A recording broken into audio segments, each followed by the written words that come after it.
Hello, I am going to spend a couple minutes to offer some background information, which I refer to as Tidbit Thursday, which is a bit of information that I have been researching as part of a framework and a background to offer people at this time to help them understand our current state of mental health and psychology. Mental health, unfortunately, has been negatively stigmatized, and it is important to me personally to break down those stigmas because I believe that as a human being, nobody is removed or immune from experiencing a spectrum of emotions, for starters, and secondly, some form of mental health barrier at one point in time or another. And when I say barrier, I mean something that prevents somebody from feeling like they are living to the fullest. And so there are times where people need support from professionals who are versed in these topics and who can offer that support and coaching in essence. So I was a history teacher for a very long time.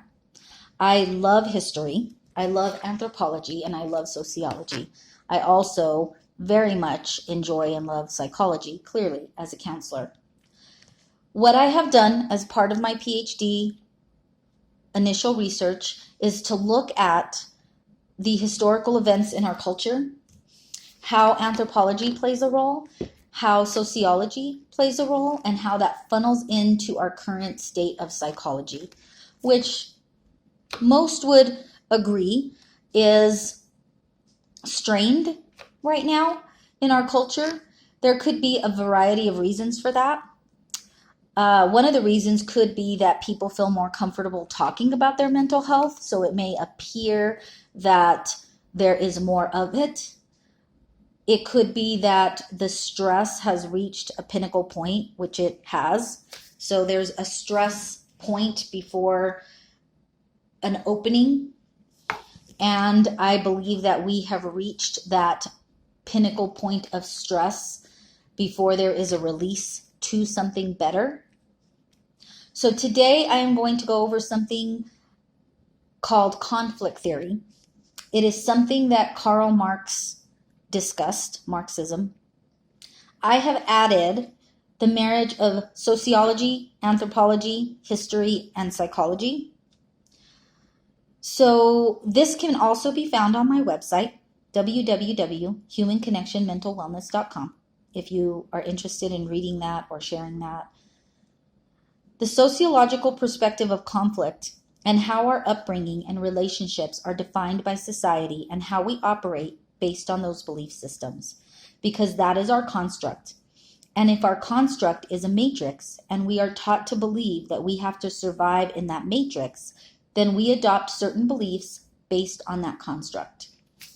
Karl Marx and his work on conflict theory as it pertains to capitalism provides a lot of insight regarding the marriage of sociological perspectives and psychological perspectives, because one cannot exist without the other. Psychology is a product of sociology, and it is a product of our culture, and it is a product of society at large, and our society in particular happens to be a capitalist society, which generates confusion for many. Example, we are told to be nice since we are very young, particularly for females.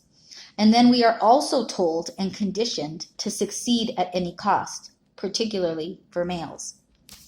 There are many conflicting messages that people get and try to sort out in therapy and in class. The message consisting of be nice is very different than the message of win, succeed, be perfect, and be the best. This contradiction is what creates the mindset of many who focus on the negative and never see all of the successes. I go over this with my own children. I ask, why do you see the one C and not all of the A's and only focus on the C? Why do most people focus on the one bad relationship or even a couple of bad relationships that they have versus any good relationships that they have? Well, it is sociological because we are trained to succeed at everything. And as a result, our society has failed everybody because it goes against our biological wiring. So our biological wiring is to belong. And I'm going to discuss this in one of my 5-Minute Fridays or Tidbit Thursdays, where I review a book, Tribe, and discuss belonging and connection, which is my area of study. However, having this background is essential to understanding that information. So tune in tomorrow for my 5-Minute Friday. I will be discussing the shadow and why people end up coming to counseling without even realizing that it is their shadow and blind spot, or many blind spots, that are getting their attention. And it gets our attention by way of uncomfortable experiences. So I will be discussing that tomorrow. Thanks for joining me and listening to this. Please share if you feel inclined, if you feel it's helpful to people.